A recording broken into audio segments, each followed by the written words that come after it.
sa book of Proverbs. Particularly sa Proverbs chapter 28, verse 13. Say amen na malakas kung nariyan na po kayo. Amen. Basahin ko na ho. He that covereth his sins shall not prosper, but whoso confesseth and forsaketh them shall have mercy. Maaari na ho kayong makaupo. Naririto pa rin ho tayo sa ating lesson series about the sin of lying. So inaaral po natin ang lahat ng pasikot-sikot patungkol sa kasalanan na ito. Sinimulan po natin ito nung nakaraang Miyerkules sa mensaheng pinamagatang The Reasons Why We Need to Stop Lying. At doon po pinatunayan natin yung chapter 2 verse 22 na kung saan sino ang dapat gayahin. Sino pa kundi ang Panginoong Yesus. Na ang sabi doon ay ni walang guile o panlilinlang na lumabas sa kanyang bibig. So sinundan po natin yan sa mensaheng it's all you. What lies beneath your excuses. So dito ho makikita natin yung mga pagdadahilan kasama ng blame shifting. Pagkatapos nung hapon, pinag-usapan naman ho natin yung tinatawag na pushing boundaries, where small sins lead you away from God. So dito naman ang karakter na ating pinag-usapan at hindi dapat gayahin ay walang iba kundi si Samson. So makikita natin masyado siya naging mayabang sa lakas, posisyon at mga bagay na meron siya na galing sa Panginoon. So nakita po natin yung kanyang tinatawag na kabagsakan. Kaya nakakatakot yung tinatawag na point number 1, yung nagra-rationalize ka na. Kasi matik ang kasunod niyan, magdi-desensitize ka na sa kasalanan, nagiging wala na lang sa'yo. Wala nang bigat yung ginagawa mo sa Panginoon. Delikado yan. Pero kung gusto mong makalabas dyan, nagbigay tayo ng solusyon. Huwag gayahin si Samson. Lumapit sa Panginoon. Amen? At ngayong gabi, tuloy pa rin po tayo sa ating pag-aaralan sa lesson series patungkol sa tinatawag na kasalanan ng pagsisinungaling. Kasi napakapangit ko mapasa-mata ng tao at lalo na sa banal na Diyos na yung mga nagsasabing may hawak ng katotohanan sila patong mga namumuhay sa pagsisinungaling. Ang goal po natin dito, hindi po ipamuka sa ibang Kristiyano, sa ibang Baptist Church, na tayo ang pinaka-honest o pinaka-trustworthy. Hindi po. Ang goal po natin dito ay gusto po natin mamuhay na meron tinatawag na transparency sa harapan ng ating Diyos. And then tatagos yun sa mga tao sa buhay natin. Whether ito man ay kaklose natin, na galing sa Diyos, o yung mga nakakasalamuha lang natin.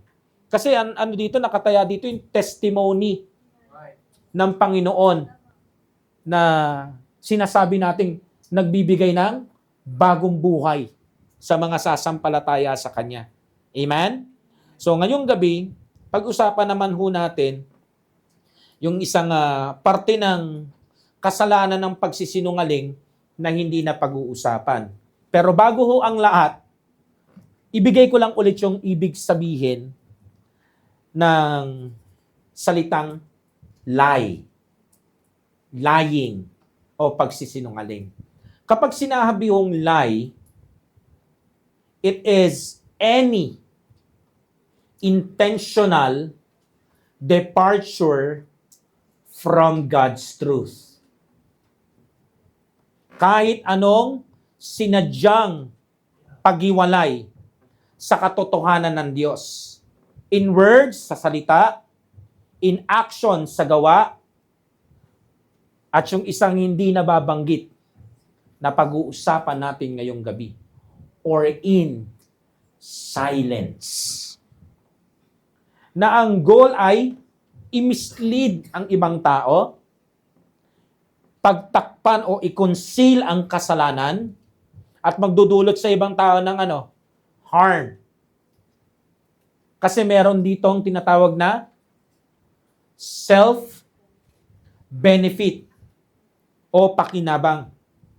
So dito ngayong gabi, pag-uusapan natin, it is not only saying what is false, but also pretending, distorting truth, at yung pinaka-importante, hiding key facts gamit ang pagiging walang kibo o pananahimik.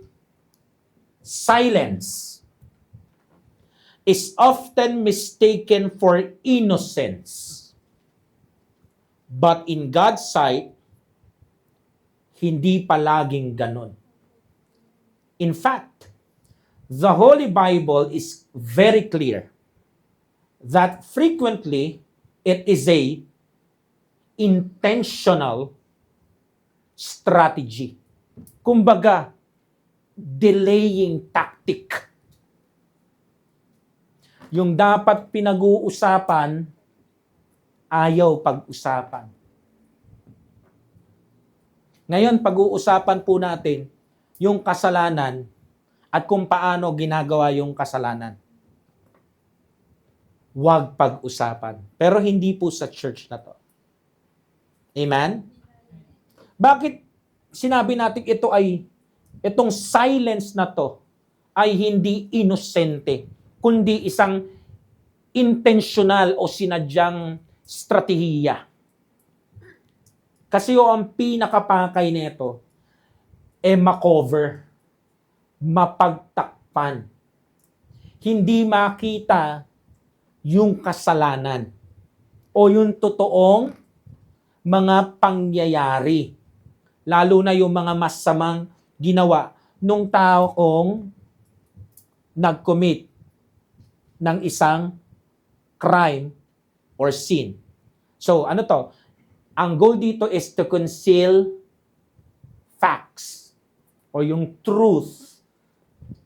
At higit sa lahat, ang pinaka-main course na goal dito is to escape accountability.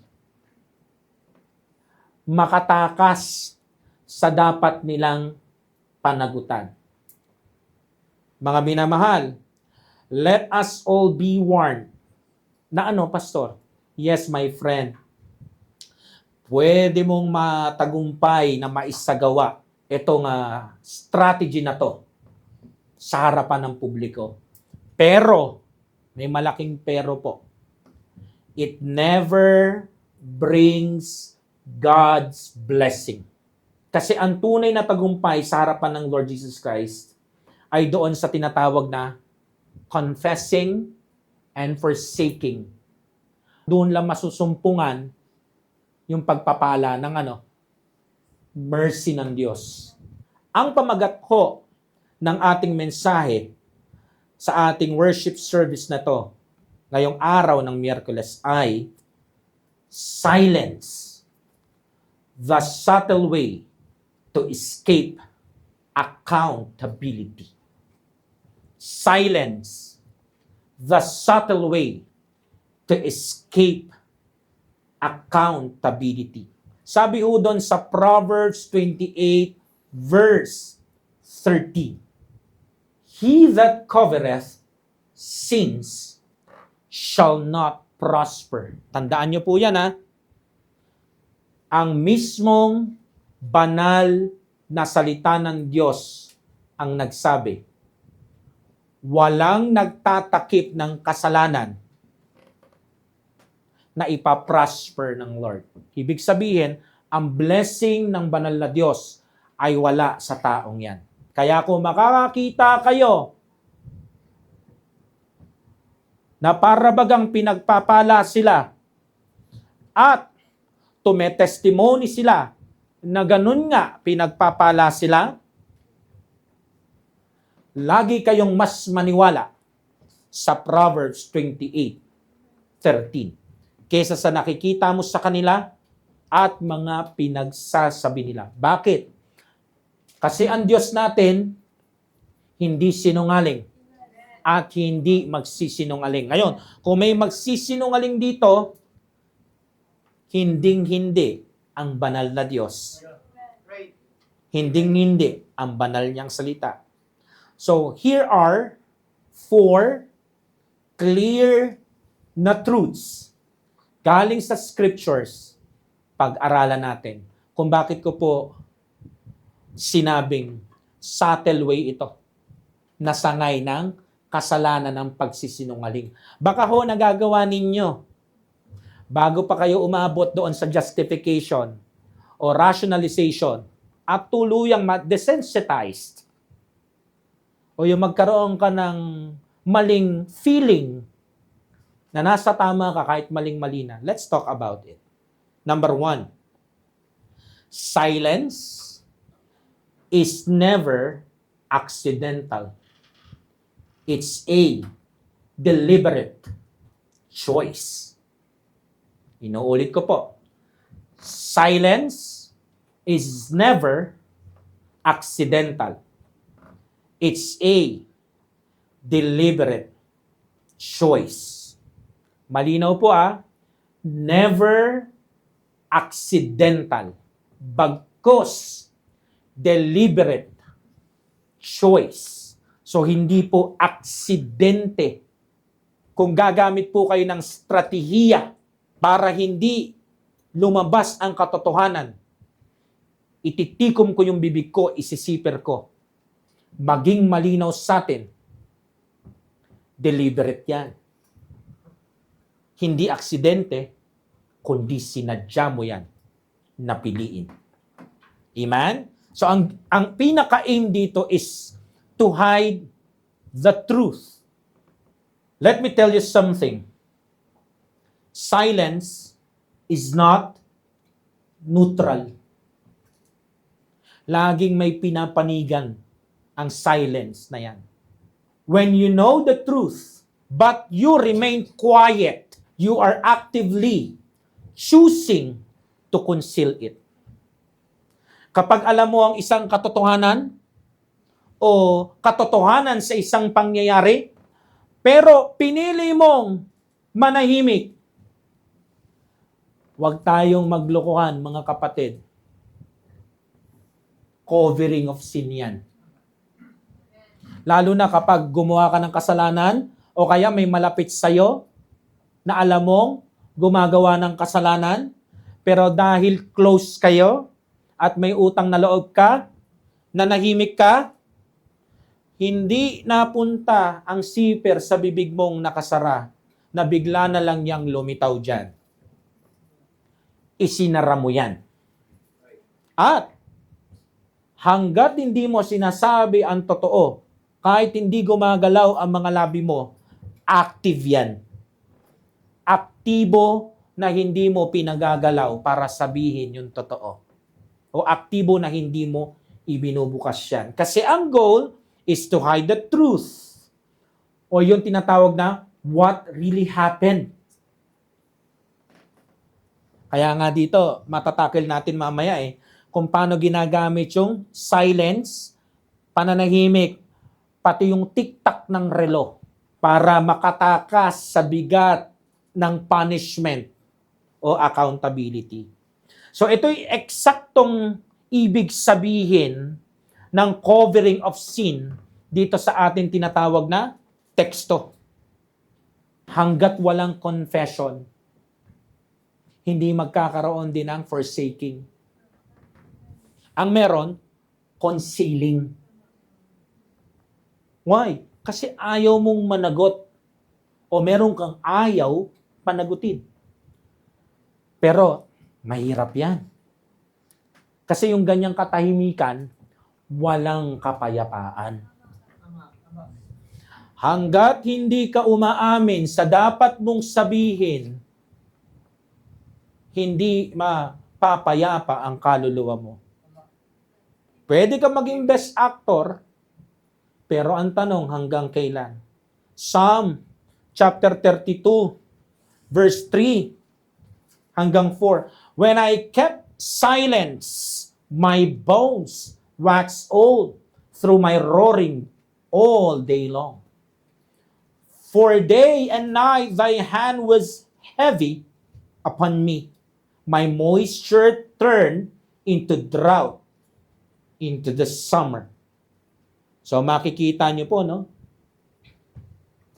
Para bagang sinasabi ni King David dito, habang nananahimik ako patungkol sa kasalanan ko na to, na ayaw kong malaman ng mga tao at pinagtatakpan ko, tinatago ko, gamit yung pagdidelay ng pagsasabi ng totoo at yung tinatawag na pagbabay sometime para mawala yung weight ng sin, para manatiling maayos yung imahe, reputasyon at posisyon ko sa madla. Pero tuwing mag-isa, yung buong being niya nagsasuffer. Pwede mong gawin yung palabas na yan hanggat gusto mo. Itikom ang bibig sa kung ano ang totoo at mga talagang nangyari. Pwede yan. Mapanatili mo ang taong nakasaludo sa iyo, pero ang kamay daw ng Diyos magiging mabigat sa iyo araw at gabi. Ilang kaya sa mga Kristiyano sa ating panahon ng ganito? Umaacting sa likod ng Christian life nila. Pero ang totoo, wala nang moisture. Mas pa sa drought ng summer, alam nyo, nakakauhaw para sa isang kaluluwa ng tao kapag walang tubig ng katotohanan. Kapag silent tayo sa kung ano ang totoo, hindi service ang ginagawa natin, kundi performance. Hindi ka naglilingkod. Umaacting ka. And we are not called para maging best actor, best actress. We are called for service. Amen? Amen. Kapag ginawa ho natin ito, at kapag naging ganito po ang practice ng Christian life natin, let's all be clear, mga kapatid, nasa loob ka ng isang deception. At nilalagay mo rin ang ibang tao sa loob ng deception.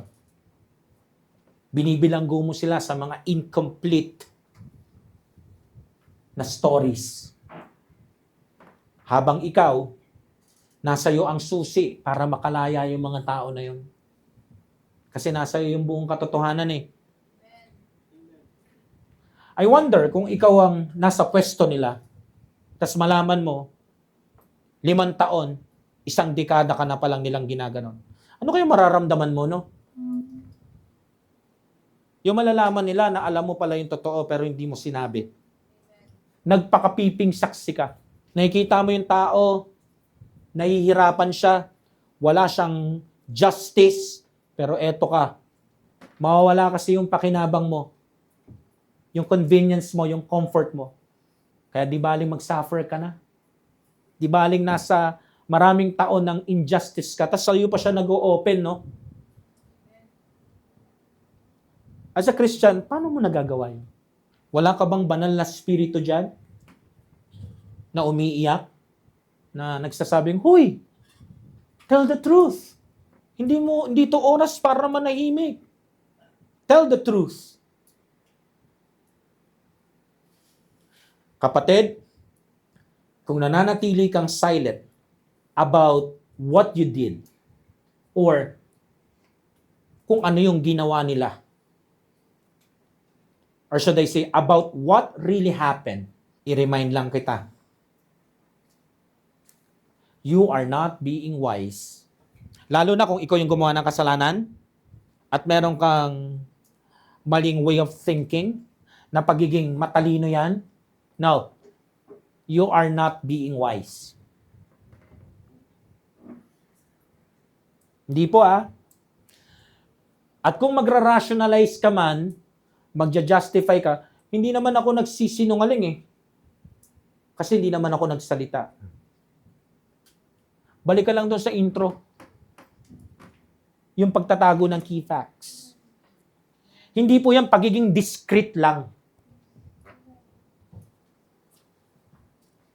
Hindi yan inosenteng katahimikan. You are covering sin. Alam nyo ending yan? Alam nyo po kung anong mangyayari sa inyo dyan? Along the way, kapag di ka umamin, magsasuffer ka dyan.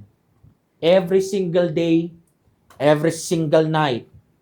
Ang Christian life mo magiging emptiness. Magiging isang malaking famine ang pang-araw-araw na existence mo dito sa lupa. Magiging miserable ka dyan inside. It will bring no peace sa iyo. It will bring no growth sa iyo. And it will bring no blessing sa iyo.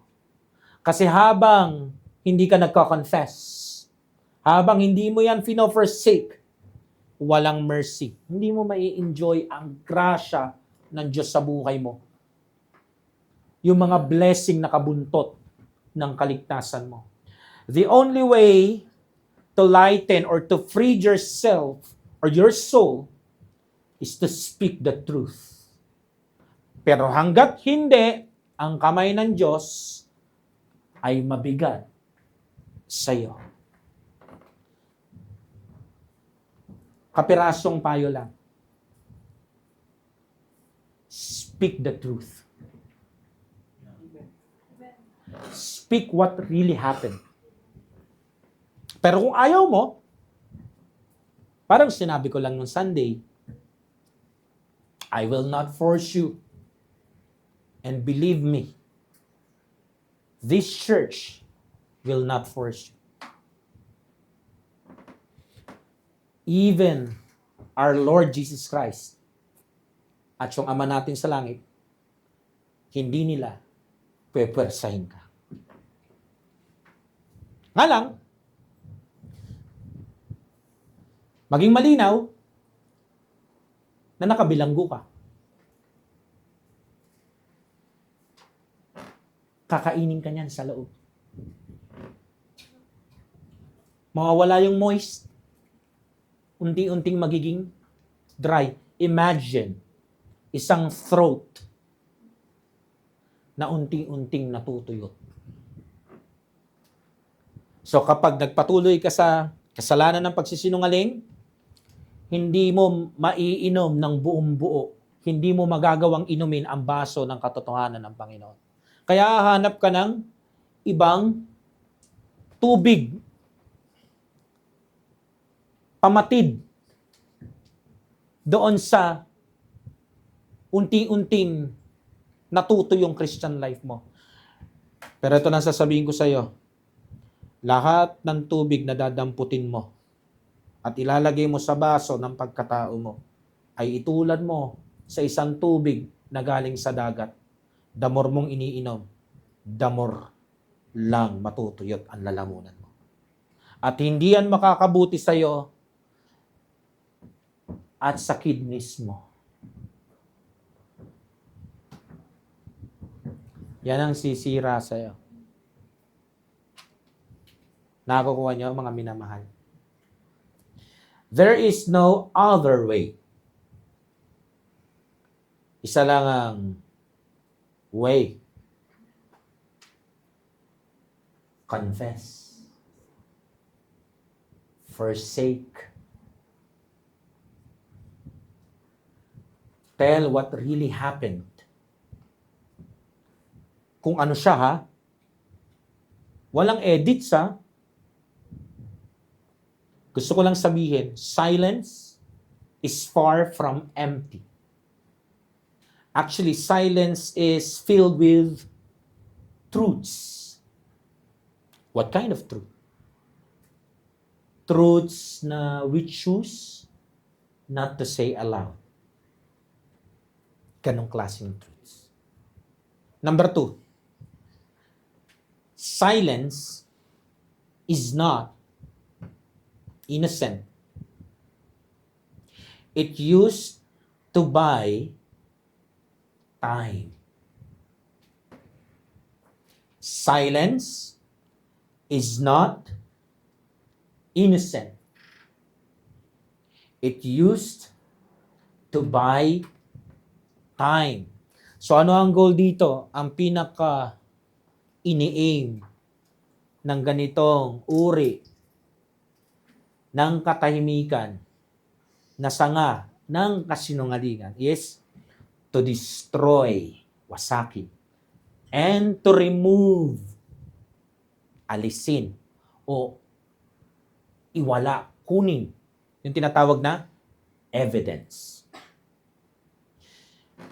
Hindi ba't ganito ang makikita nating gawain ng mga kriminal? They all buy time. Marunong silang gumamit ng oras. Parang basketball team. Many people stay quiet, hoping to erase proofs. Many people stay quiet, hoping to delete records. Or even, i-hide yung mga important na objects. To worsen the case, to destroy documents. Para nga naman, wala nang problema. Pero ito ang problema.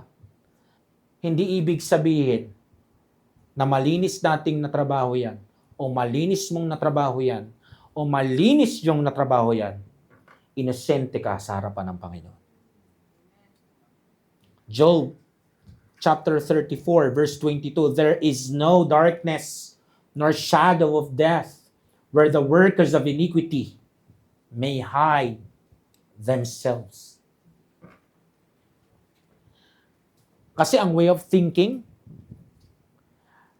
ng mga ganitong sinungaling na tahimik is, if this evidence is gone, therefore my sin is gone too. Kung mawawala ang ebidensya na to, hindi rin nag-e-exist yung krimen o kasalanan ko. Pero ang sabi ng Job 34:22, hindi yung ganon. At hindi magiging ganon. Kasi kahit anong gawin mo, magtago ka man sa pinakamakapal na kadiliman, o kahit siyang kadiliman na yan, sindilim pa ng anino ng kamatayan, wala daw gumawa ng iniquity o kasamaan ang makapagtatago sa kanya. So hindi mo maitatago. You are wasting your time. Kung Kristiyano ka, hindi yan ang way para i-deal ang mga bagay. Be responsible. Harapin mo kung ano yung dapat mong harapin. Tsaka ba't ka matatakot kung wala ka namang ginawang kasalanan talaga? At kung meron ka namang ginawang kasalanan, bakit ka mahihiya? Eh di ba nga gagawin mo yung tama? Kikilalanin mo na nagkasala ka. Pero dapat hindi kagaya nung Sunday, yung mga galawang Adam, dapat hindi practitioner ng sinister formula, na aminin mo lang yung ginawa mo. Pero wag mo sasabihin na nagkasala ka. Dapat hindi ganun, Pag sinabing confessing, forsaking, babanggitin mo talaga ng taus-puso na para bagang nasa kalagitnaan mo o ninyo ang Panginoon. I have sinned. Kung paano si David nung kaharap niya si Nathan. So itong talatang ito ay reminder sa ating lahat. Nothing is hidden from God. Amen? Wala tayong maitatago sa Panginoon. Ibig sabihin, yung style lang marami sa atin, buying some time para itago yung buong katotohanan. Tipong kakatamaran na rin naming lahat. Buksan yung kaso, parang gano'n. Tipong gagamitin ng kahit sino rito na weapon yung silence para sa sarili nilang advantage. Kapatid, kung ganyan ang style mo, hindi yan magtatagumpay. Nagkakamali ka. Kahit tamarin kami as a church, ang Diyos, i-reopen niya ang case na yan. Mapapahiya ka lang. At kahit sino pong gumawa sa atin, pag tinamaan tayo ng liwanag ng katotohanan sa timeline ng Panginoon, lahat tayo mabubunyag. Wala ni isang kikilingan ang Diyos. Amen? Amen. Nagkakamali ka dyan. Kasi, ang pwede lang gawin yan, mang-delay. Pero, inevitable yan. Inevitable yung exposure mo sa Lord. If I were you, sumuko ka na. I-surrender mo yung sarili mo, i-expose mo yung sarili mo. Ikaw na magsabi ng problema mo. Huwag mong hayaan ng Lord ang mag-brought up. Kasi kapag brinot up ka ng Lord, ibig sabihin, matagal nang nangyayari yan. Ibig sabihin, ang haba ng pangunawa niya sa'yo, talagang umiral yung pagiging Lord of patience. Kahit sino sa atin yan, mga minamahal. Kahit sino sa kalagitnaan natin yan, ganyan ang Lord sa atin. Kaya nga ini-encourage ko ang bawat isa sa atin. Kasi kapag minalas-malas ka, gaya ng salitaan ng mga unsaved, pag minalas-malas ka, baka maging beyond repair yan. Kamatayan mo, yung tipong patay ka na, binabanggit yung pangalan mo, si ano? Yung sinungaling? Kaya nahirapan kami. Kasi nanahimik siya. Patay na pala. Di ba may mga ganyang pangyayari?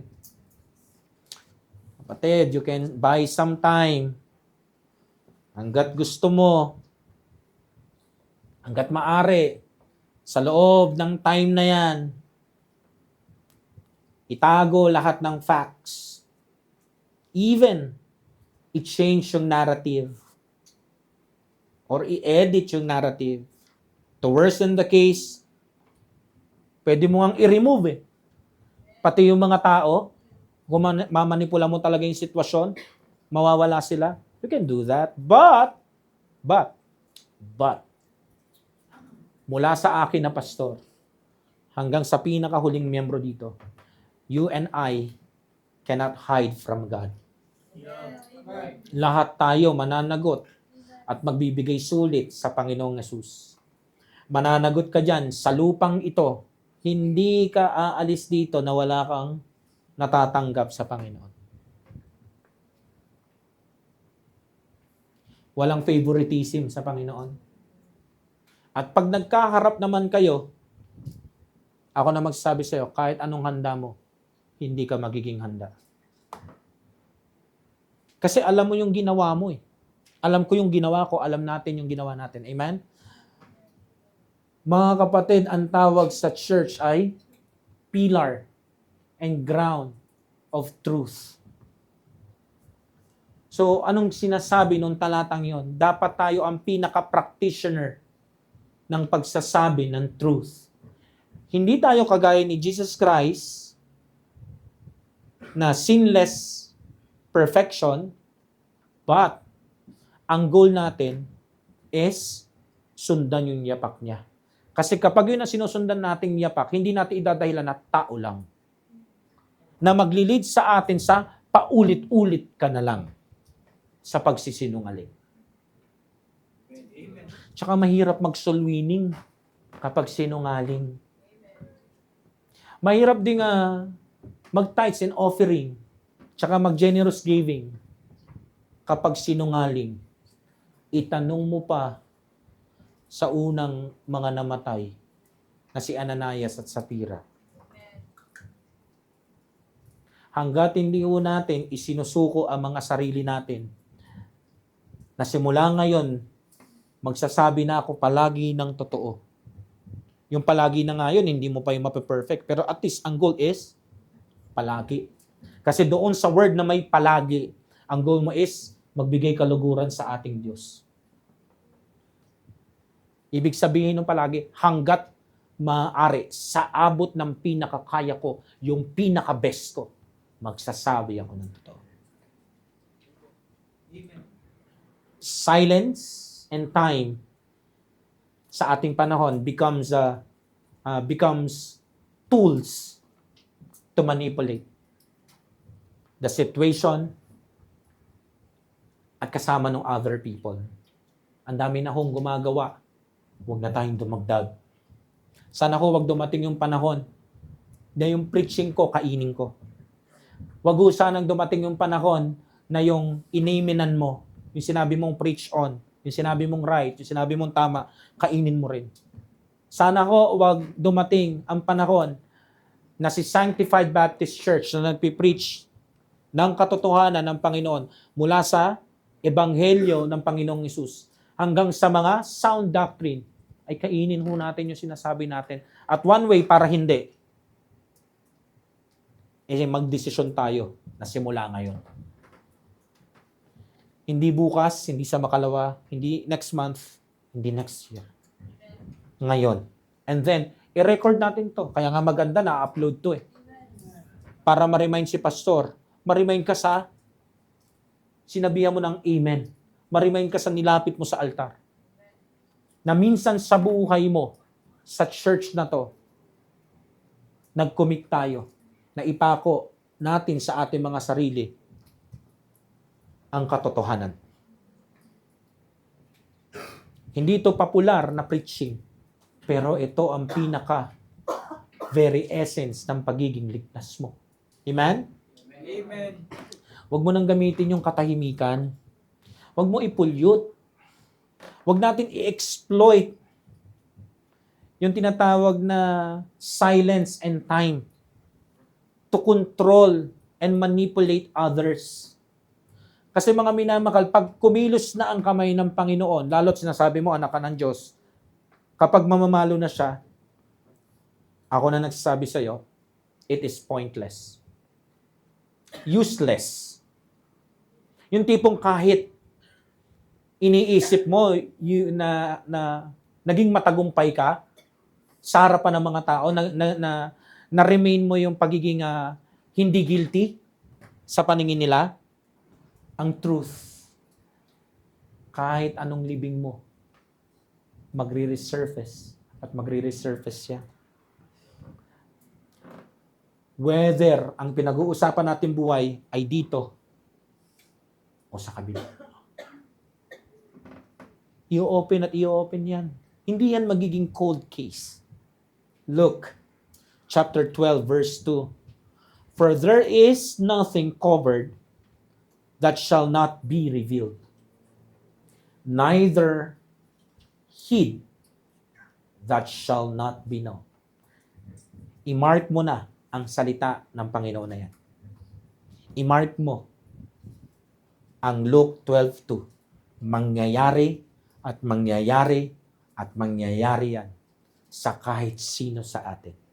Jesus Christ knows everything. Kaya nga sinabi niya yan Bakit? Kasi all-knowing God. Omniscient God na nagkatawang tao. All sins, all wrongs, all secrets, all hidden things, even what you think no one knows, one day will be fully exposed. One day it will be revealed. One day, yung Holy God, ibo-brought up niyan. Kahit ayaw mong pag-usapan. Kahit ginagawa mong shield yung katahimikan, ibo-brought up niyan. Hindi man ngayon. Huwag mo nang pabigatin kapag brinot up niyan someday. Hello? Pag brinot up niyan someday, I'm gonna make sure sa ating lahat, tatamaan ka ng ilaw, nakita ng lahat. Yun yung ayaw mo Yun yung ayaw na marami sa atin. Yung masira yung imahe natin. Yung pangalan natin. Yung posisyon natin. Bakit kailangan pang paabutin doon? Kesa mag-buy ka ng time, huwag ka mag-waste ng time. Confess it. Forsake it. Diba? Fellas, let us all be warned. Kahit gaano ka pa mag-buy ng tinatawag na time, tandaan nating nothing stays hidden forever. Pwede natin yung maitago. Pwede mo yung maitago. Pwede nyong itago ng mahabang panahon. Pero hindi panghabang panahon. Walang lalagpas sa kaalaman ng Panginoon. Nakarehistro yan. Nakarecord yan. Kaya pa yung kapatid lang do not waste your time erasing the proofs and evidences. Mahuhuli ka rin. Itong preaching na to ay diplomasya sa'yo. Marahil merong sa mga kalagitnaan natin namumuhay sa ganito dinidiplomasya ka ng Panginoon. Ayaw niyang i-spotlight ka. Pero kapag pinilit mo pa rin ito, ginamit mong weapon, shield, ang silence, at yung time. Time will come. Malalantad ka. Yes, gusto mo ng mercy? Alam mo gagawin mo. Confess it. Forsake it. Stop covering it. Stop hiding it. At yung pinaka-importante, stop buying some time. Use your time wisely. You have no time. In fact, nauubusan ka na ng time. I suggest start now. Hingi na natin ng tawad bago pa tayo malantad. Amen? Lapitan mo na yung biktima mo. O kaya yung nagawan mo ng offense. Sabihin mo, buong puso, patawarin mo ako, nakagawa ko ng kasalanan sa iyo. Hindi ako nagpakita ng magandang example sa iyo bilang Kristiyano. Patawarin mo ako, Panginoon, sa mga panahon na tinakasan ko yung accountability ko. Silence may buy time, but it can never buy innocence. Number 3. Tapos na tayo sa point number 1 natin. Na silence is never accidental. It's a deliberate choice. Naipaliwanag na rin natin yung point number 2. Silence is not innocent. It used to buy time. Number 3, second to the last. Silence is the tactic to let memories fade. Silence is the tactic to let memories fade. Bakit ganyan yung number 3, Pastor? Ano bang ibig sabihin yan? Ang gusto ko pong iparating, ito pong silence na ito, na hindi inosente, kundi parte ng hindi pagsasabi ng totoo. Kasi tinatago niya yung mga key facts. Ang goal po nito is umaasa ang silence na ito na yung mga witnesses, dahil nagbabay siya ng time o dinidelay niya, hoping yung sinner na yung mga witnesses makalimutan na nila yung mga detalye. At dahil nakakalimutan na nila yung mga detalye sa pangyayari dahil sobrang tagal na, unreliable na sila. Ultimo yung testimony nila, makwe-question na, bakit ngayon ka lang nag-make ng stand? Maging questionable. So, ang goal talaga dito, hindi magsabi ng totoo, no? Ang dami kasing hindi na matatakil later on. At yun ang hinihintay nila, yung pinaka-importante, hindi na maalala.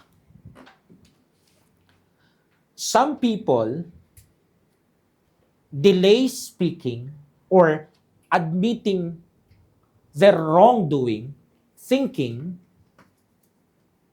na kapag nagawa nila yung matagumpay, ay parang ganito. If I stay quiet long enough, pastor will forget it. The leaders will forget it. The church will forget it. The adult ministry will forget it. Even the young people will forget it. Kasi, kapag nagawa ko ng matagumpay itong aking pananahimik, their memories will get weak. May point, no? Kaso maling point. Matalino. Kaso hindi ginamit yung talino sa tama at mabuti sa harap ng Lord. At the same time, if I stay quiet enough, they will no longer care. Kasi di ba pag ang kaso mainit, lahat ng camera doon nakatutok, lahat ng network. Pero pag pinatagal natin, mamamatay yung init, yung apoy. No one cares anymore. So ano to? Anong klaseng silence to? Again, maliban sa hindi ito aksidente at malinaw na sinadya ito na piliin, itong silence na to ay parte talaga ng kasalanan ng pagsisinungaling. Kasi ito po ay calculated strategy to escape justice, to escape accountability. Alam mo, pag ganito ka, Kristiyano ka, meron kang criminal mind. Talagang nilamon na yung utak mo ng pagiging sinner. Ang tawag mo sa sarili mo, sinner saved by grace. So sana malaki yung by grace. At hindi dinidistort o pinufrustrate yung meaning ng grace. Proverbs 12:19, the lip of truth shall be established forever. But a lying tongue is but for a moment. Alam niyo ho, kahit yung biktima ay mabaliktad pa ng ilang linggo, ilang taon, darating ang panahon na siyang may alam ng katotohanan o yung nagsasabi ng katotohanan, yung may lip of truth, i-establish siya ng Panginoon. Darating ang panahon, bibigyan siya ng justice ng Lord. Malilinis niya yung pangalan niya. Kaya nga makakarinig tayo ng mga ganito eh. Sinabihan ko na kayo. Kahit gaano pa siya nadiin, mavi-vindicate yan. Why? Pangako ng Lord yan. I-establish niya yan. Hindi lang for a moment. Forever. Pero ikaw, o kahit sino man sa atin dito na nagsisinungaling at mahusay na ginagamit yung silence kasama ng oras o timing, ang sabi ng Panginoon, saglit ka lang sa akin.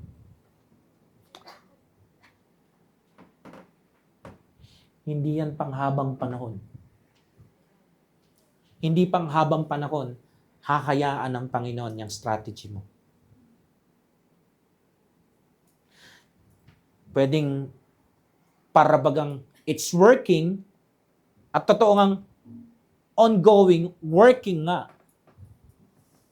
Pero hindi yan magiging fully successful. Dito sa lupa, lalo sa kabila. Ecclesiastes chapter 12 verse 14, for God shall bring every work into judgment with every secret thing, whether it be good or whether it be evil. So makikita mo, just talaga ang Lord dito. Lahat daw dadaan sa kanyang judgment. Kahit pa yung mga sinisikreto natin, walang hindi daraan sa judgment ng Lord. Mula doon sa mga mabubuti, good. Hanggang doon sa masasama, evil. Yung good, wala tayong problema eh. Kahit dumaan doon sa kamay ng hustisya ng Panginoon, walang problema eh. Ang problema natin, or should I say problema mo, yung evil. Kagaya ng silence na to. Part to ng pagsisinungaling. Tandaan nyo po ito ang realidad. God's truth stands forever. Yung lie mo, hindi. Yung ganyang silence na pang-cover ng sin, gusto ko lang sabihin, yes, nako-cover yung sin, pero yung sin hindi nagdi-disappear. Kita pa rin ng Lord, at ito yung pinakamasaklap. Akala mo, nagtatakip ka lang. Habang pinapaniwala mo yung sarili mo, wala na yung kasalanan. It never happened, nag-disappear na. Pero ang totoo, it hardens your heart. Lalo ka nagiging masamang tao. Kapag nagsinungaling ka ng isang beses, may magtatanong sa'yo na mausisa eh. So mapupush ka magsinungaling ulit. Lalalim ka ng lalalim doon, at kapag lumalim ka doon sa hukay na yon, titigas ang puso mo doon. Hanggang etong kasinungalingan mo ay parang gubat na. Hindi mo na alam kung paano umuwi. Ligaw ka. Kaya marami nga ako, pinanindigan na yung pagsisinungaling nila, kinamatayan na. Nailigaw talaga ni Satanas. Galugad niya yung gubat na yun, siya ama niyan eh. Property niya yun. Yung pinapasok mo.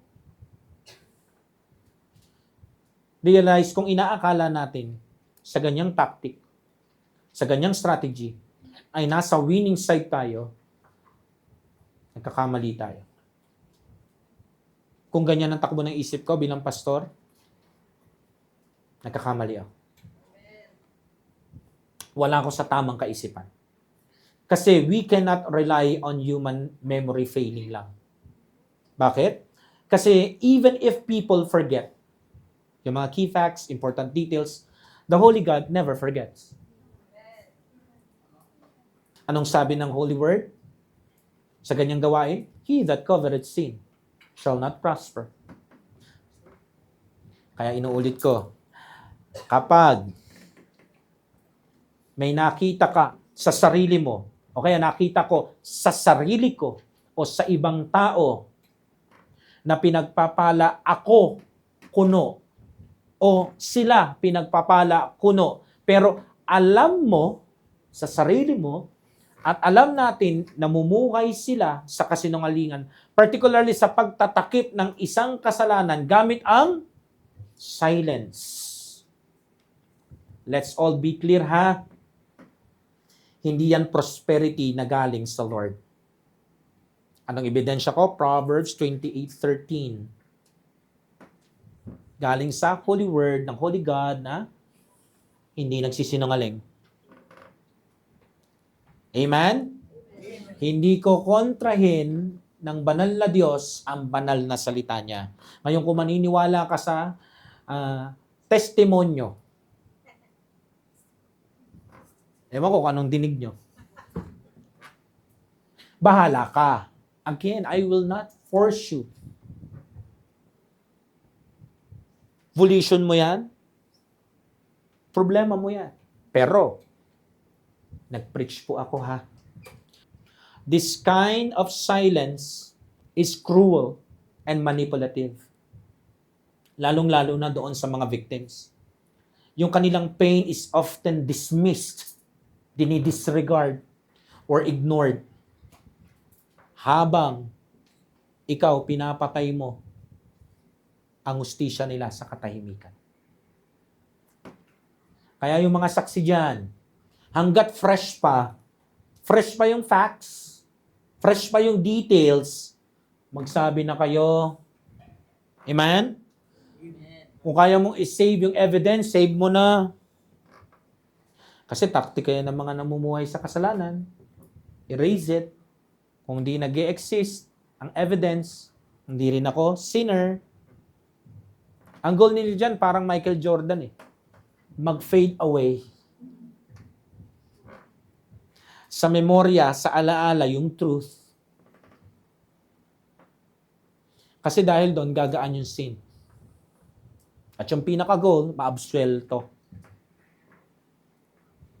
Yung pinaka-worst, yung biktima pa ang mukhang villain. Uy, pag nakakagawa naman tayo ng kasalanan, huwag mo nang dagdagan yung kasalanan mo.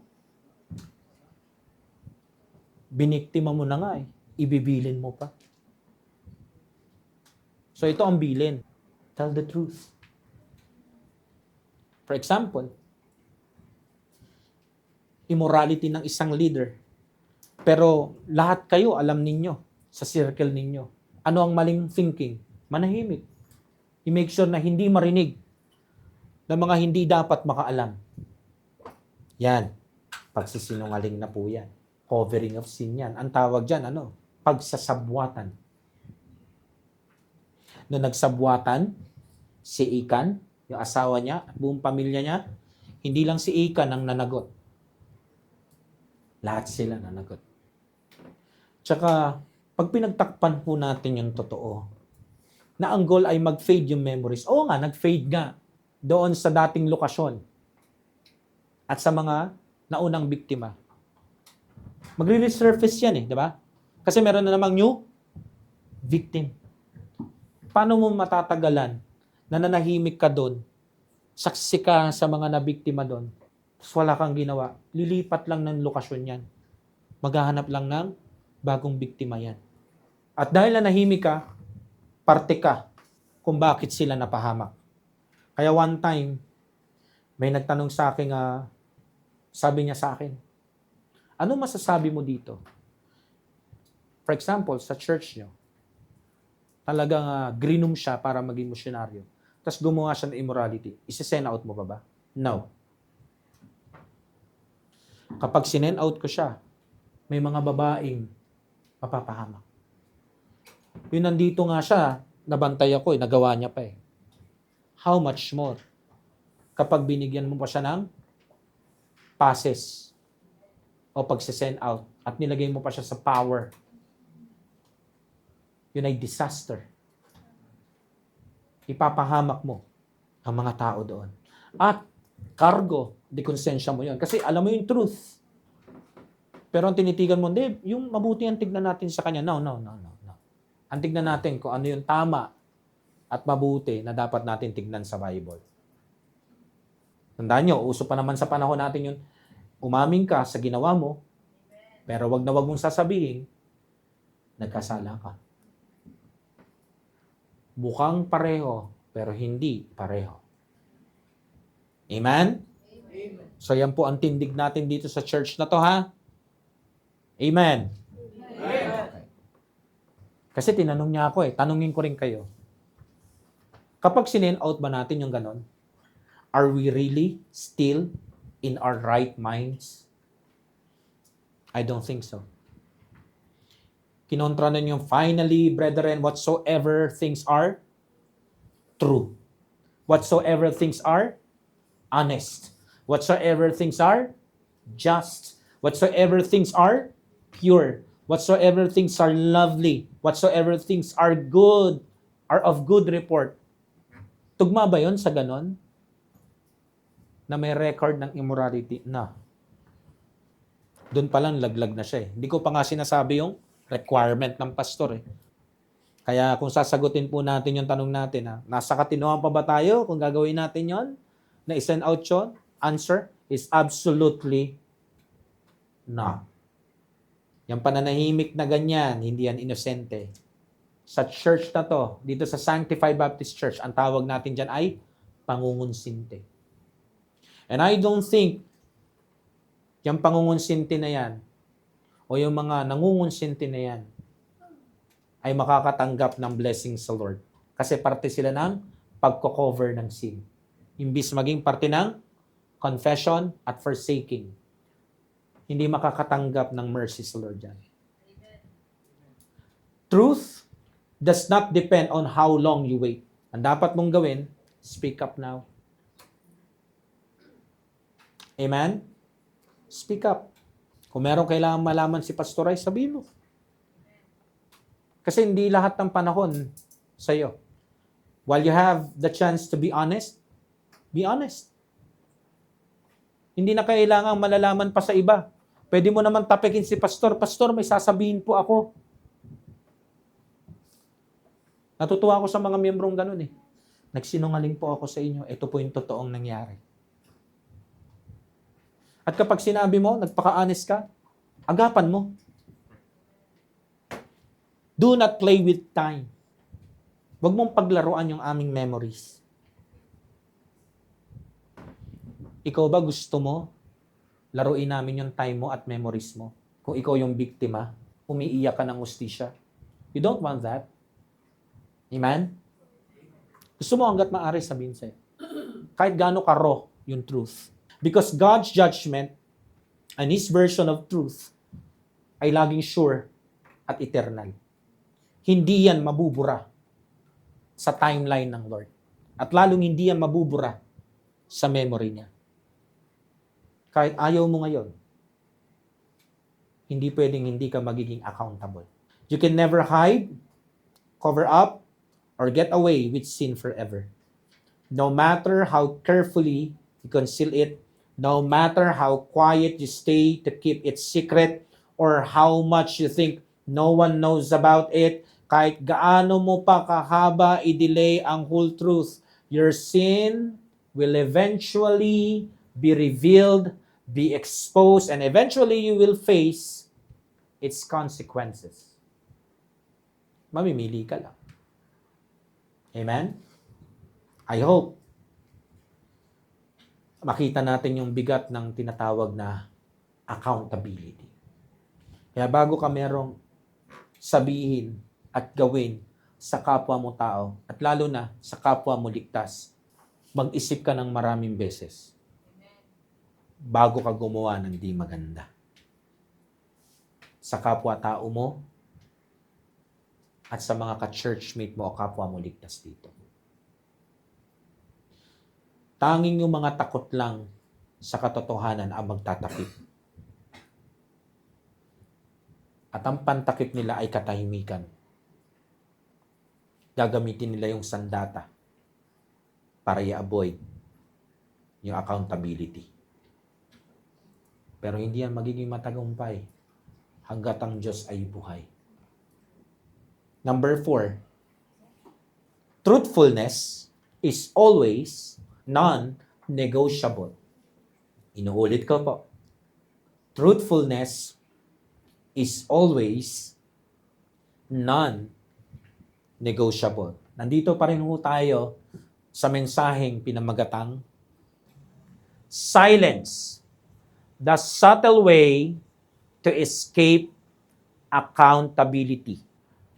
Simulan po natin sa isang katanungan. Bakit nga ba ang truthfulness ay kailangan? Why truthfulness is a must? Para ho masagot natin ito ng buong linaw, simulan natin sa pagpapaalala sa ating mga sarili. Ano ba tayo bilang mga tao?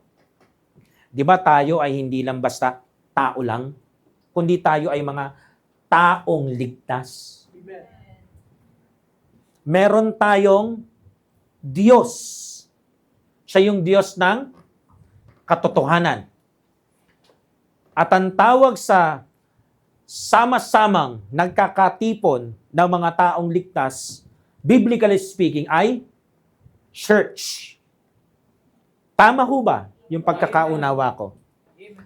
So meaning, nung sinabi ng 1 Timothy chapter 3 verse 15 na ang church raw ang pilar o haligi and ground, pundasyon ng ng truth, hindi po nagkakamali ang definition na yon. Ibig sabihin, ito yung mga klase ng mga tao na pinagkatiwalaan o katiwala, stewards ng Panginoon dito sa lupa para ipangalat yung katotohanan.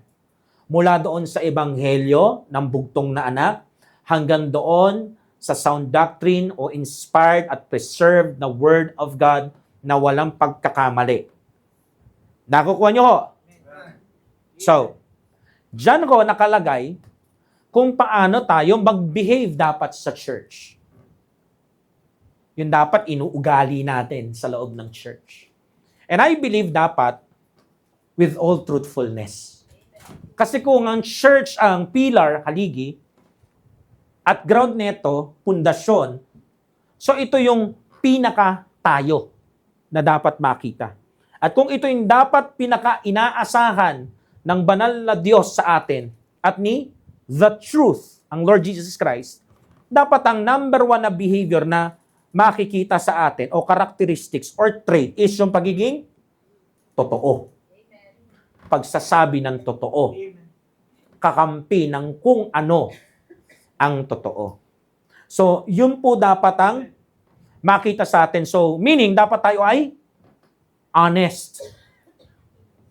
Ngayon, kung ikaw nung hindi ka paligtas, hindi ka masyadong honest, simulan mo na ngayon.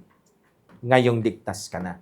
At kung ligtas ka naman, hindi masyado itong nabigyan ng diin sa buhay mo noong mga nakaraang buwan at mga nakaraang taon o panahon, akin pong paniniwala, hindi po aksidente itong mensahe na to.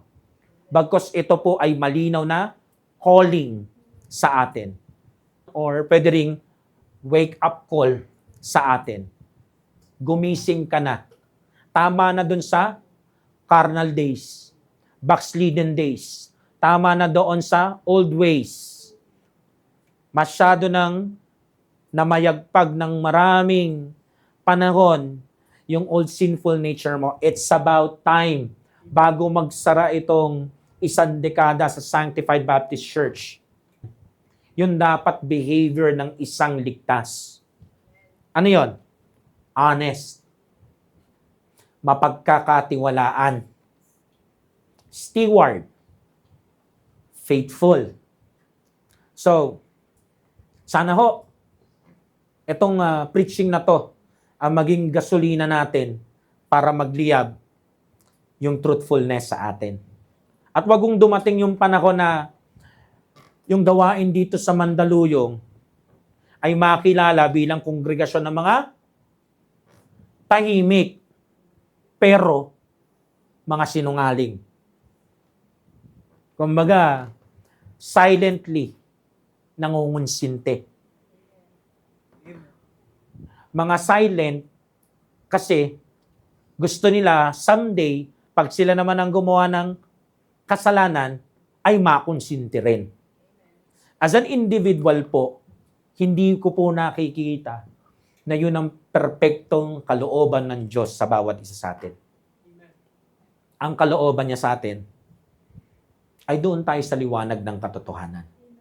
Kaya yung mga alok sa school, alok doon sa trabaho, na bagamat parang meron kang benepisyo, pero malinaw na inaalis ka sa kung ano yung totoo.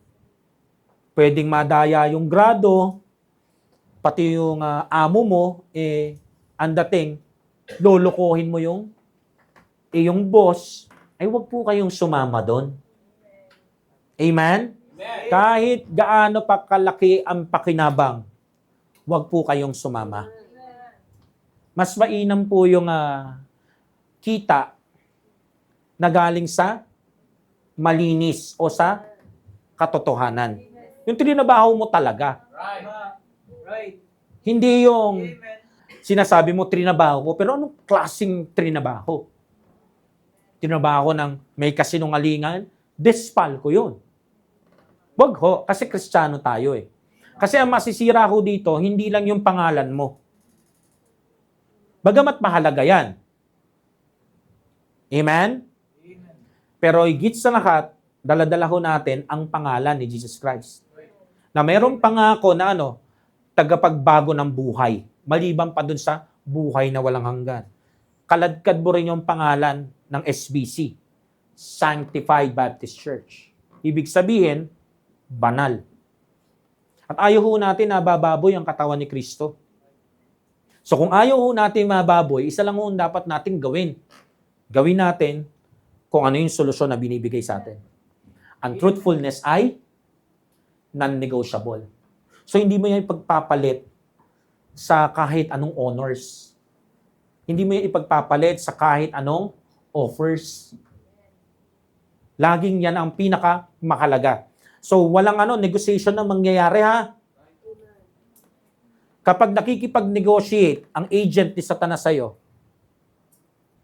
sa katauhan ng isang tao na kasama mo sa isang field o nung moment na yon, wag mo ipagpalit yung good testimony mo at ng church na to.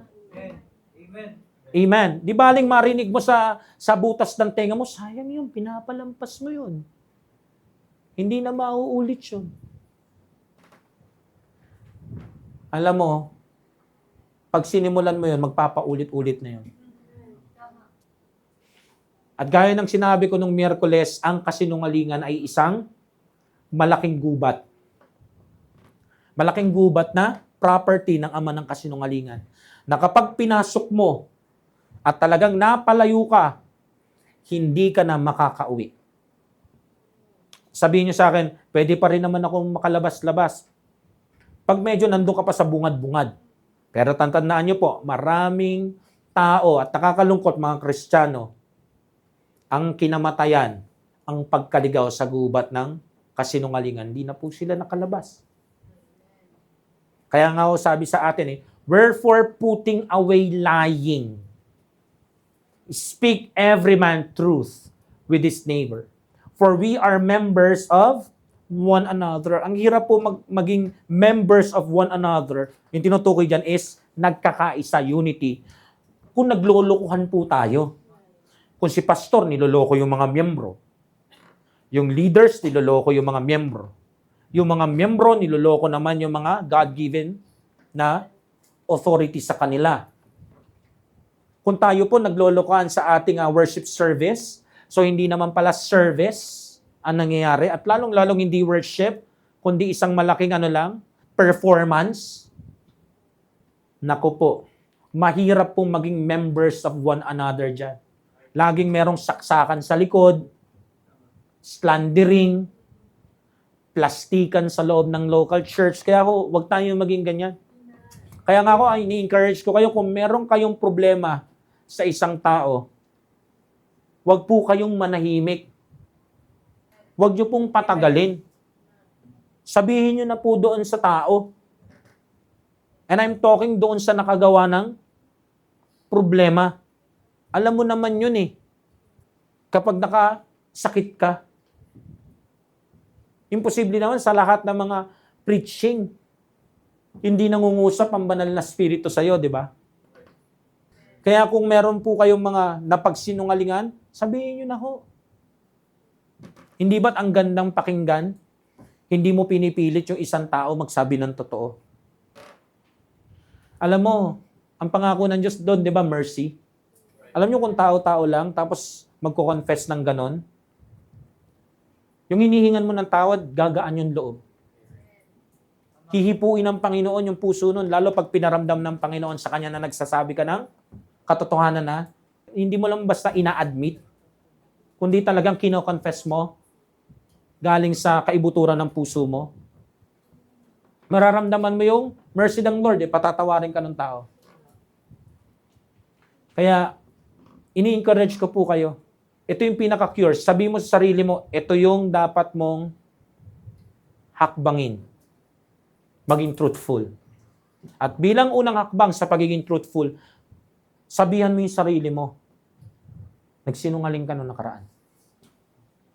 Ginamit mo noong nakaraan yung katahimikan, pati yung panahon para i-delay ang pananagutan mo. Pero ngayon, itatama mo na yun. Sinabi ko to noong nakaraan. Hindi to popular na preaching. Pero hindi porkit hindi popular ay hindi biblical. Kaya dapat putting away lying. So ano sinasabi dyan? Yung behavior natin sa ating mga kapatid sa Panginoon, hindi natin sila pagsinungalingan.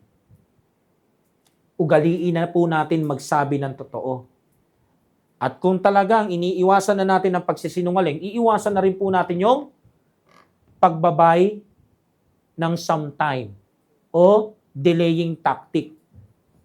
Uugaliin mo na hanggat maaari, maagap, sasabihin mo na yung totoo. Bago pa kayo magkasira ng kapatid mo. Amen?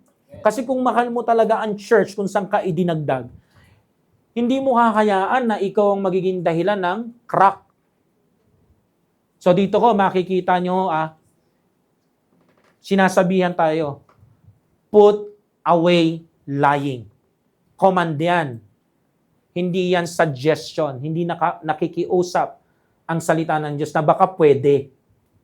Anong sinasabi dito, kapatid? Alisin mo.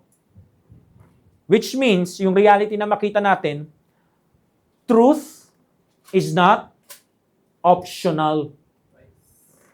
Bakit yung truth ay hindi optional? Because it is who God is. Yun ang nature ng Lord natin. Yun din yung spirit na nananahan sa atin. Kung yun ang Diyos natin, tayong mga binigyan ng karapatang tawaging anak ng Diyos o anak ng katotohanan. Kasi siya ang Diyos ng katotohanan. Dapat makita sa atin yung likeness na yun. Amen. So ito dapat yung makasanayan nating gawin. Ito dapat yung sanay yung mga bibig natin. Mula sa pagsasalita hanggang sa pagtikom. Makita sa body language natin na naaalibadbaran tayo kapag pinagsisinungalingan natin yung mga kapatid natin sa Panginoon. Hindi lang si pastor, kundi lahat ng kapatid natin sa Panginoon. Bakit? Bakit tayo dapat maalibadbaran? Kasi abomination yan. Kabaliktaran yan ng banal na Diyos natin. Lying lips are abomination to the Lord. Proverbs 12:22.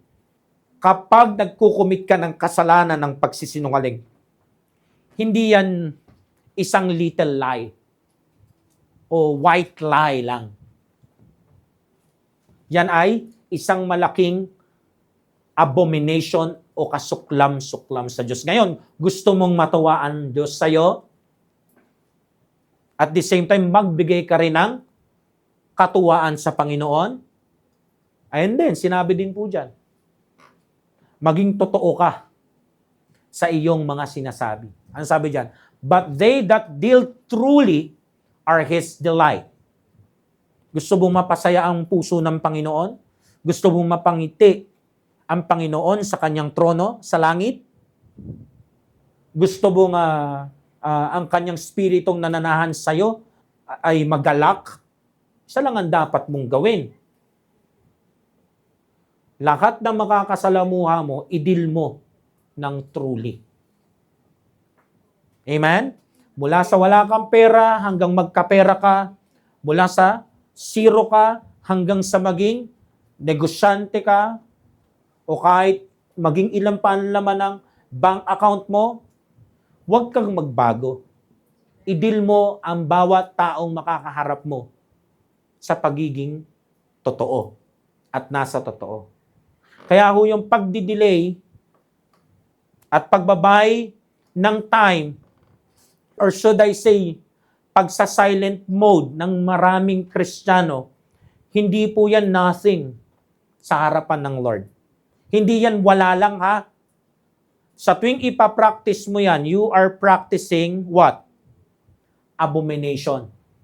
Kasuklam-suklam. At doon nga sa ibang mga talata na binigay natin doon sa lesson series natin about the sin of lying, ang sabi ng Lord doon I hate it. Kinamumuhian niya po ito. So paano ka magiging delight ng Lord? At paano ka maghahatid ng delight sa Lord Jesus Christ? Kung ang ginagawa mo naman, yung hate na hate niya at kinamumuhian niya. So ang mararamdaman niya sa iyo doon, galit siya. Magiging mabigat ang kamay ng Diyos sa iyo. Kaya nga ho, hinihimo ko kayo na ito ang ipag-pray natin. Kasi si Jesus Christ lang ang solusyon. Hindi ho natin kayang kalaban ng kasalanan ng kasinungalingan, lalo kapag naging habit na. Habit ng magsalita ng pagsisinungaling, habit ng gamitin yung pananahimik sa kasalanan ng pagsisinungaling. Remember, you and me, kahit dati pa, bago tayo maligtas, we cannot fix ourselves, our sin. Ang dami na nating trinabaho, ginawa, di ba? Kasama na ho yung silence doon. Yung hiding doon. Yung delaying. Kasi nga, ang katotohanan, kahit anong gawin natin, hindi po natin kayang i-earn yung mercy at ibigay sa mga sarili natin. Ang ginagawa lang po natin is covering. Kasi doon po sa confession at forsaking ng buong puso, ano nangyayari doon? Binibigyan tayo ng mercy. Kaya kung merong gladness, bakit? Kasi na-disappear talaga yung kasalanan. Kaya gumagaan yung ating kalooban. Pero once na tayo po ay nagtago sa likod ng pagdidelay, ng pagsasabi ng totoo, gamit ang katahimikan, para huyang cancer sa buto, ramdam mo. Pero anong solusyon? But whoso confesseth and forsaketh them shall have mercy. And that mercy comes only through our Lord Jesus Christ. John 14, verse 6, I am the way. At yung pinaka-importante ngayon sa pinag-uusapan natin is the truth and the life. No man cometh unto the Father but by me. Bagamat ito po ay tungkol sa kaligtasan ng kaluluwa ng isang tao, na pinapatunayan ni Jesus Christ na siya lang ang tanging daan papasok ng langit. Pero yung prinsipyo po, hindi maitatanggi. Sa paksa at mensaheng pinag-uusapan natin. Na si Jesus Christ talaga ang solusyon sa kasalanan ng pagsisinungaling. Bakit? Kasi siya ang truth. Amen. At hindi mo po maa-approach ang Ama ng malaya. May malinis na konsensya at buong pagkatao hanggat hindi ka dumadaan sa katotohanan. Sabi diyan, no man cometh unto the Father but by me. Isipin mo, namumuhay ka sa kasagsagan ng isang napakakapal at napakadilim na buhay pagsisinungaling. Tingin mo, kaya mong i-approach ang banal na Diyos? Kaya mo mag-pray, pero maniwala ka sa hindi sa imaginaryong Diyos mo. Pero doon sa banal na Diyos, yung totoong Diyos, hindi. Naranasan mo na bang manalangin? Unrepentant ka doon sa kasalanan, pero dahil naging habit mo lang manalangin paggabi, na yung mga panalangin mo hindi man lang tumatago sa ceiling. See? Kasi sabi sa Bible, kapag meron daw iniquity sa ating mga puso, anong sabi? The Lord will not hear me. Siguro naman pare-pareho tayo na naaalala na ang pagsisinungaling ay iniquity. Kaya hindi ka didinggin ng Ama. Kailangan mong dumaan ulit doon sa anak. Alalahanin mo na dahil sa kasalanan ng pagsisinungaling, napako siya sa krus dahil sa kasalanan na yan. Kailangan mong umabot doon sa punto ulit na i-preach sa sarili mo na tinubos ka na ng Panginoon sa kasalanan na yan. Pinalaya ka niya sa kasalanan na yan. Hindi ka na dapat nabubuhay sa kasalanan na yan. Crucified with Christ ka na. Dapat patay ka na sa practice na yan. So mga minamahal, kapag ganun na po, pinipreach mo na yung katotohanan na yon sa sarili mo bilang naligtas na. Yan.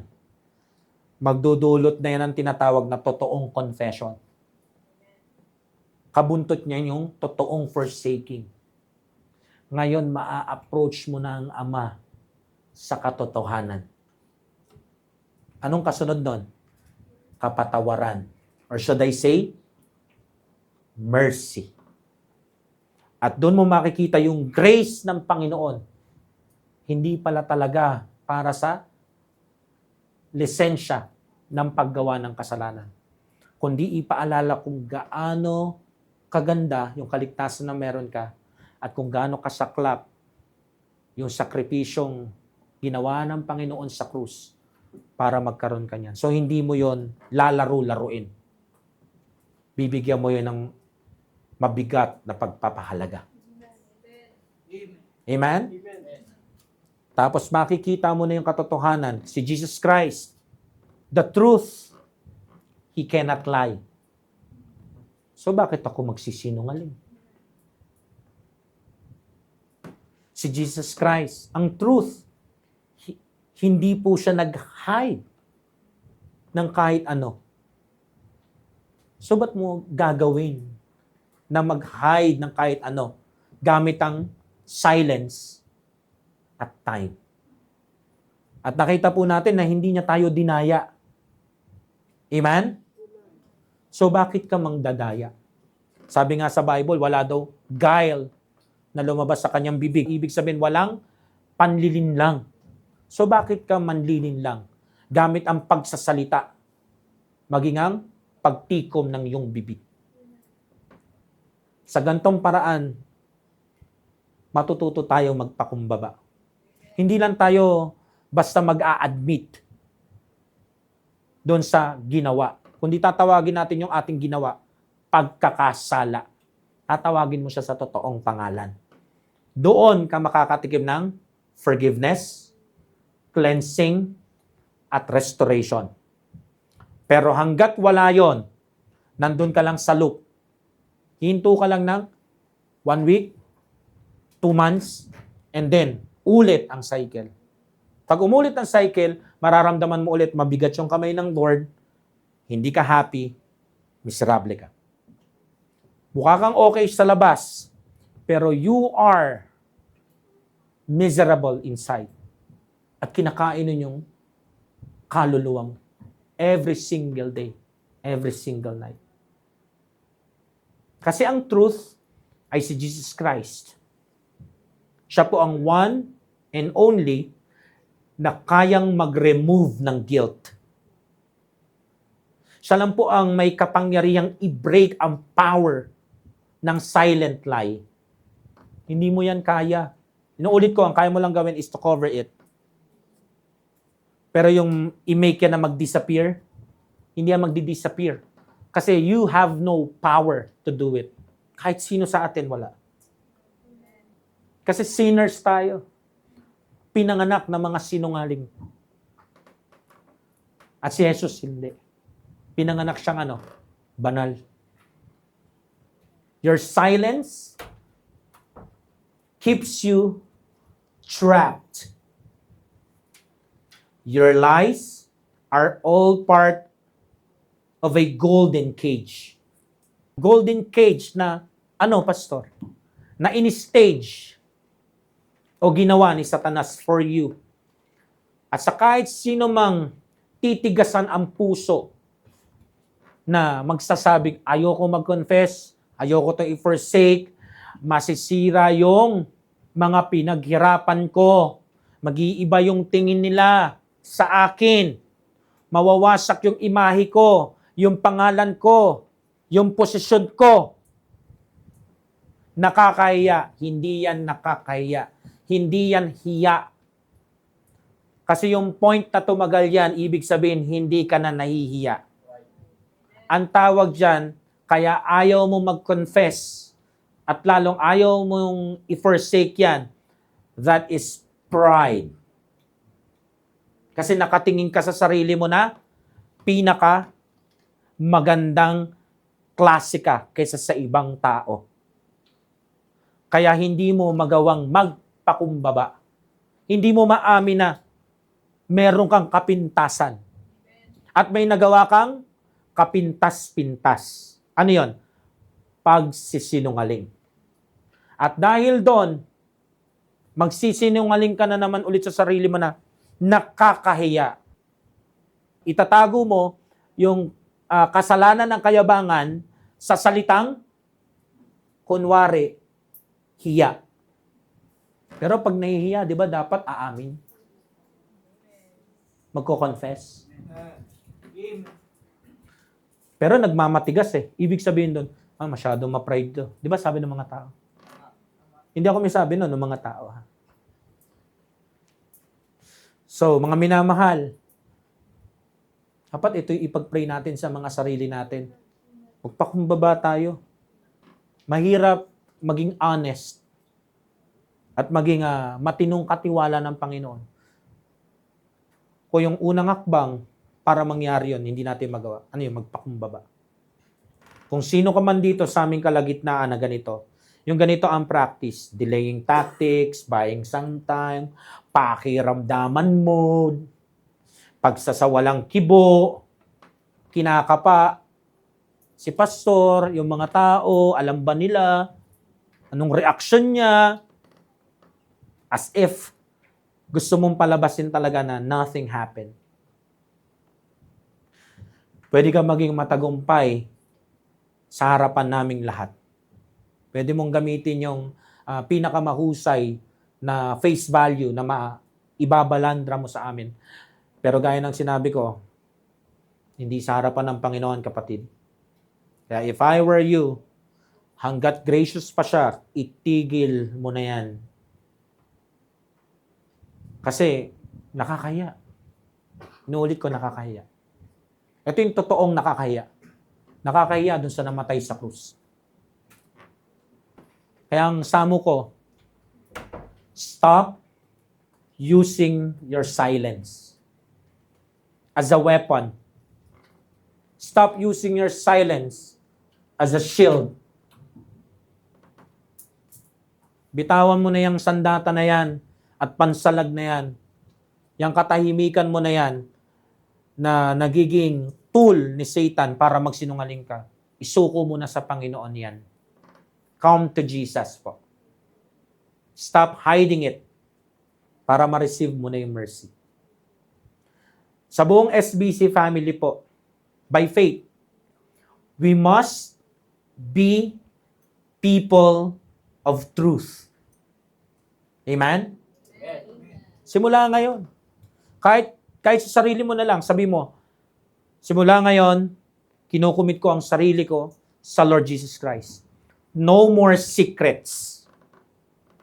No more secret sins na aalagaan ko. Wala akong kukonsintihin. Lahat yan, ako mismo ang magbubunyag sa Lord. Wala nang cover-ups.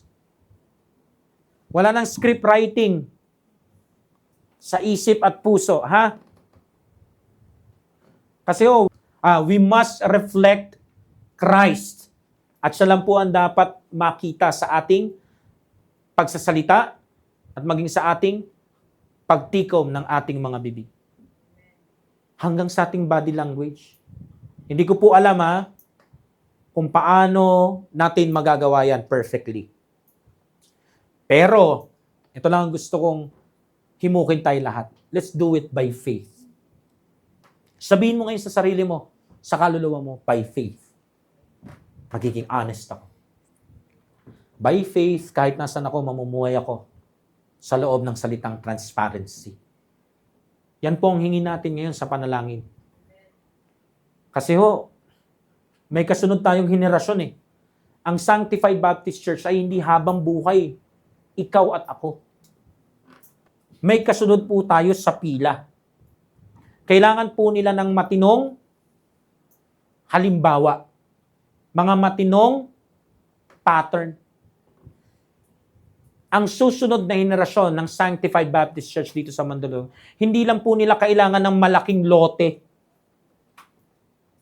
Hindi lang po nila kailangan ng malaking gusali o malaking ministry.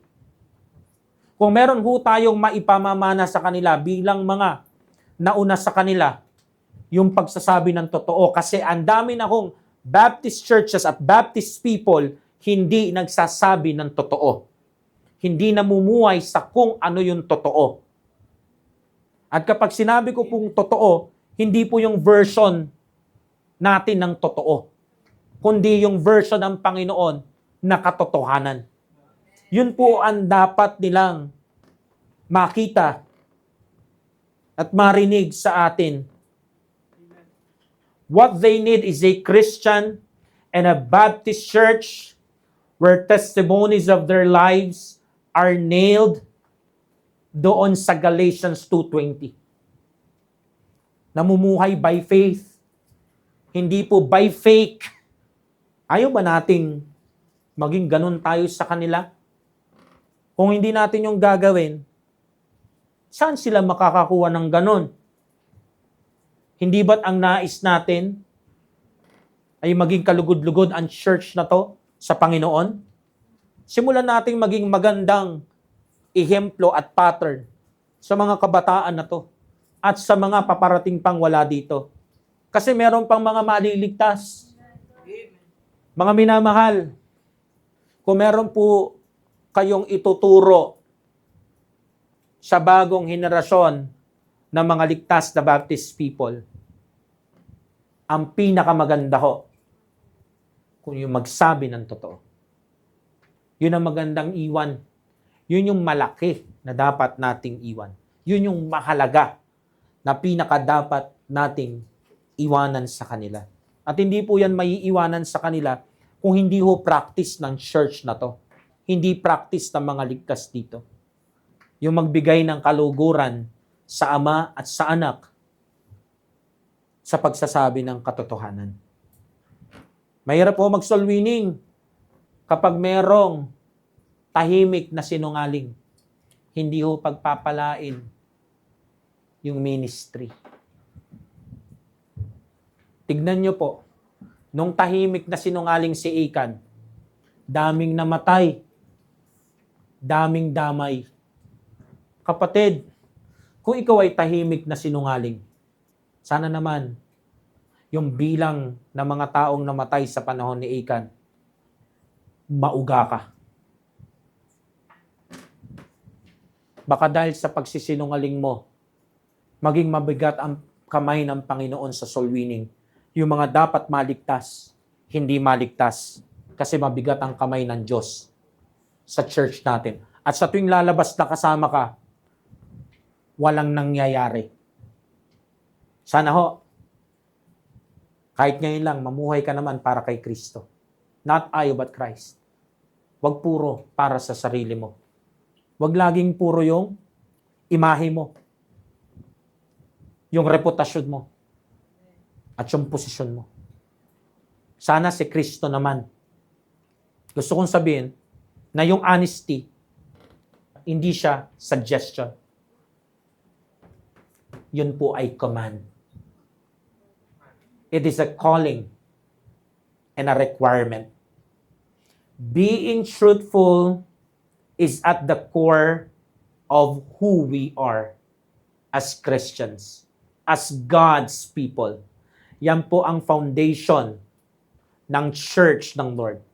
Why? Because Jesus is the truth. And only through Him can we find deliverance from every secret sin. Gaya ng lying.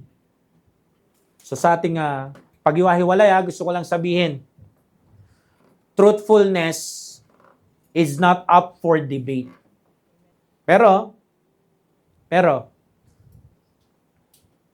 gaya ng mga sinabi ko na nakaraan, sa kabila ng lahat ng mga katibayan na pinakita ko sa Holy Bible, tapos ayaw mo pa ring maniwala, wala akong magagawa. Ano tayo dyan? No hard feelings. Sige lang. Free will mo yan. Hindi sa akin. At least, the die is cast. Decision is made. Consequences cannot be changed. And one more thing, isang bagay na lang bago tayo dumako sa pananalangin. Friend, be sure your sin will find you out. Sana mag-confess ka na lang. sana i-forsake mo na lang.